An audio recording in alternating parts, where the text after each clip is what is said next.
Isang magandang mapagpalang araw muli sa ating lahat mga boss, and welcome back to my YouTube channel. Ngayong episode na to, ang gagawin natin mga boss ay papasyalan natin ang ating mga alagang isda doon sa ating small backyard fish farm. So ano pang inaantay natin mga boss? Tara, samahan nyo ako at mag-teleport na tayo.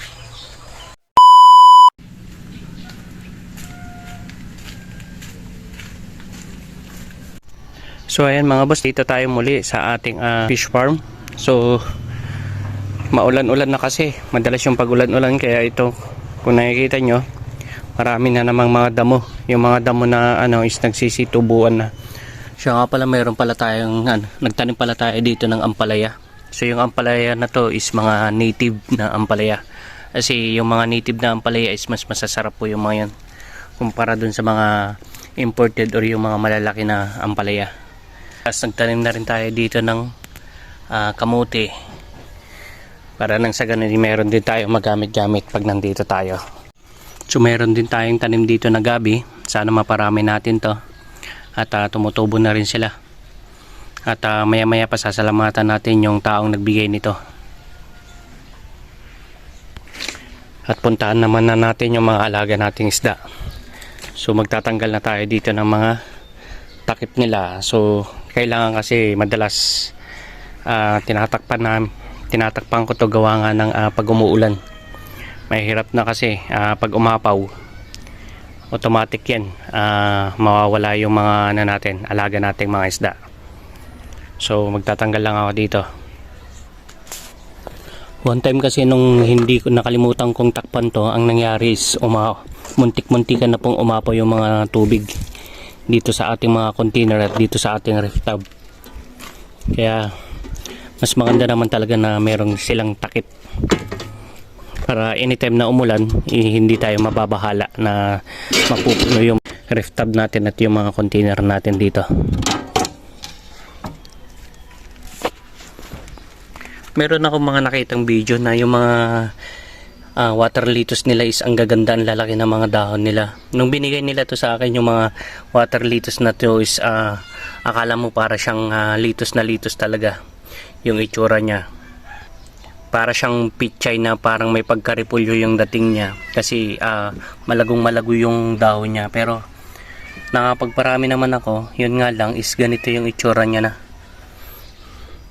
Ito pala mga juvenile na natin, ivory leopard natin. Ayan. Ito naman yung metal red list natin.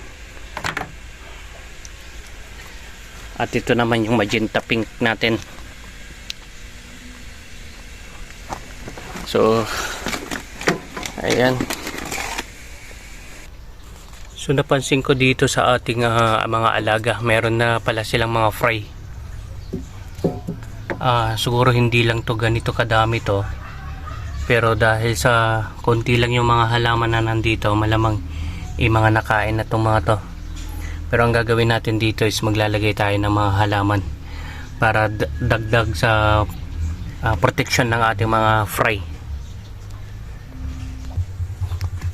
Ito yung pinagtataka ko talaga. Nakapagparami naman ako kahit papano, pero maliliit lang. Hindi yung katulad ng original na dating lettuce na malalaki siya, tapos yung mga dahon niya is malalago. Kaya kung sino man yung nakakaalam ng mga pag-aalaga nito, at kung sino man yung eksperto sa mga mahilig sa mga halaman, lalong lalo na itong water lettuce natin. So patulong naman ako mga boss, comment naman po kayo sa comment section box. Nang sa ganun naman po is mapaganda natin itong mga alaga nating water lettuce. So napapansin ko sobrang dami naman talaga ng may mga fry na talaga at madami naman sila. Pero lalagyan pa rin natin to ng mga halaman. At yung mga halaman din dito, ito, dumadami na rin sila yung mga kambuba natin na halaman. So ang ganda naman tignan. Gagawin na rin natin dito is isa-suction na rin natin yung tubig nila. Lalong lalo na yung mga tae nila, yung mga dumi pala, sorry sa words na tae. Pasensya naman kayo sa mga kumakain. Balik magtatanggal na rin tayo ng magbabawas na rin tayo ng tubig. Kahit mga 20% or 30%, tatanggalin lang din natin, isa-suction lang natin yung mga dumi nila dyan sa baba.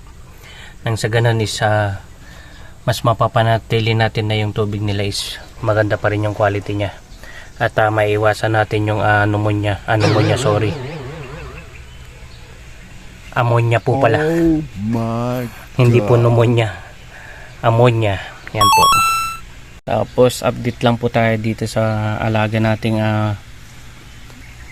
metal bluegrass. Kailangan na natin ilipat yung mga breeder natin dito. Kasi ang nangyayari, medyo napapansin ko matagal yung paglaki ng mga fry natin.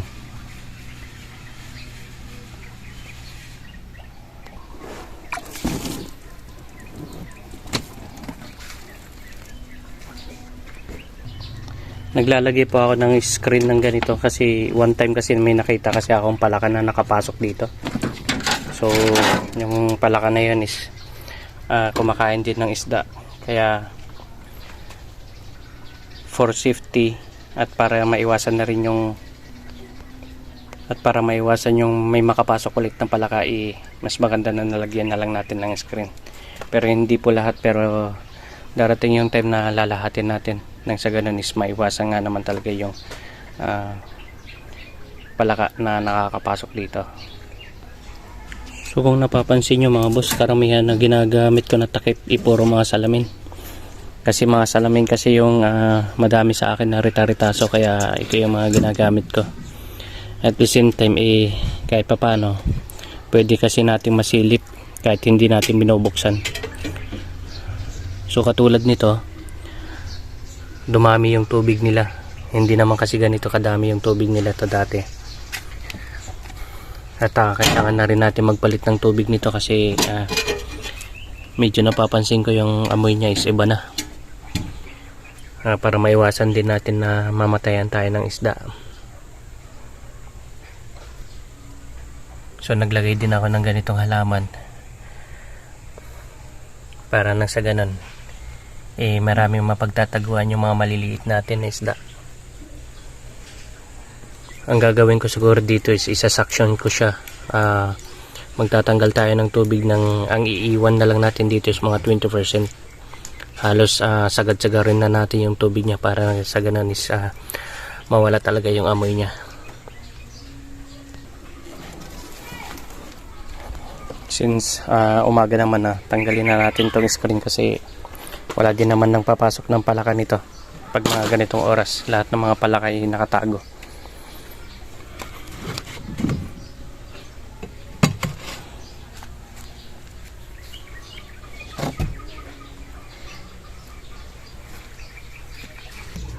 Ito naman yung mga alaga nating red tuxedo. So kung mapapansin nyo, yung tubig nila napakaganda, napakalinaw naman. So ayan sila.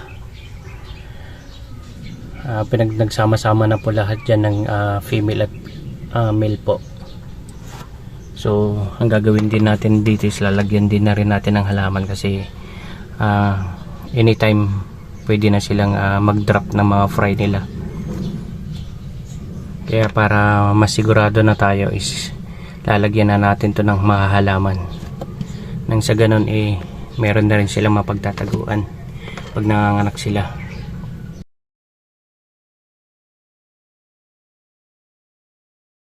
So ito yung mga tuxedo natin, red tuxedo natin. Marami na po dyan, mga buntis po yan. Anytime po pwede na po silang manganak. Kaya ang gagawin natin is maglalagay tayo ng mga halaman dito. Nang sa ganun maprotektahan po natin yung mga buntis at yung mga anak na hindi nila basta-basta makakain yung mga fry nila. Sayang din naman kasi kung kakainin lang din nila yung fry nila. Hindi rin naman natin mailagay sa breeder tank or sa maliit na aquarium kasi wala tayong bakante sa ngayon. So bali ito po yung aquatic plant natin. So ang gagawin natin, ito yung ilalagay ko sa loob ng ref tub Nang sa ganun is dito sa mga bawat singit nito ay pwedeng magtago yung mga buntis, yung mga nanganganak, at lalong lalo na dyan yung mga fry. So ang gagawin ko lang dito is maglalagay lang ako dito ng mga bato dito sa ibabaw niya, nang sa ganun is hindi po magugulo yung lupa na nandito. So bali ganun po yung gagawin natin. So maglalagay lang ako ng mga bato, then ilalagay na rin natin tomato sa ating ref tub. First layer po sa ilalim is naglagay po ako ng lupa. Then nung tumubo na itong mga halaman natin, sa second layer natin is naglagay tayo ng buhangin. And then yung third layer natin is mga bato na. Ganito din dito. So kung makikita nyo dito naman sa kabila is lupa yung first layer nya. Then naglagay na lang ako ng maliliit na mga bato. So ayan. Ganun din dito. So dito gumamit tayo ng star margarine na paso. Kasi naisip ko baka sakasakali is mapabilis yung paglaki ng ating mga alagang gapi. Dahil sa star margarine ang kanilang paso. Alright. Kasi sa mga tao, pag gumamit ka ng star margarine, kasabihan nila is pampatangkad. So ito, star margarine. Baka sa mga alaga natin gapi, pag nakita nila, wow, star margarine, makakain na. Right. Baka isipin ng mga gapi natin, oh, star margarine, pwede nating tumabi tayo dyan, baka lumaki tayo. Right. So ito ang ilalagay natin sa mga ref tub natin. So balik tayo dito sa star margarine. Sa mga nanonood nito, isang patalastas lang po yun. Right, joke lang po yun, hindi po yun totoo. Na pag naglagay ka ng star margarine at gumamit ka ng paso ng star margarine is mapapabilis yung paglaki ng mga alaga nating isda. Hindi po yung ganon. So bubuhatin na natin at ilalagay na natin sa loob. Uy, napakabigat. Alright. Mahirap nito mag-crack. Alright. Unti-untiin lang natin. So ayan. Nakikita nyo, is napakaganda na nila. Wow. Ayan. So ito namang isa ilalagay natin sa kabila. Dito ko na lang sa gitna ilalagay para nang sa ganon is direkta sa sikat ng araw.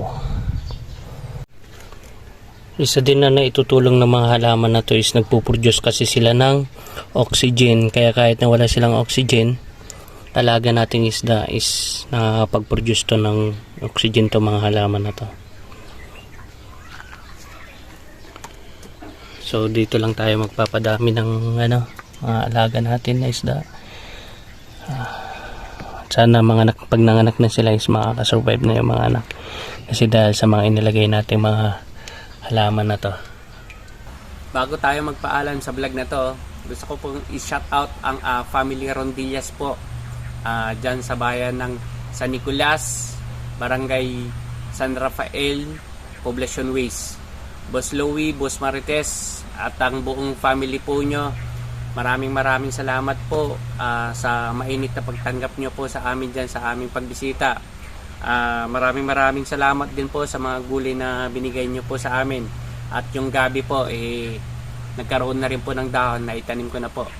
Si Boss Louie kasamahan po ni Utol sa trabaho dyan po sa Saudi. Shoutout na rin po sa Utol ko na si Boss Reynard Ferrer. Tol, lagi pong mag-iingat dyan. Shoutout nga po pala sa aking kaibigan na taga Bataan, si Boss Brian Paul Minalibot. Bok, laging mag-iingat dyan. Alam mo na, pag may time, pasyal ako dyan sa inyo. Maraming salamat.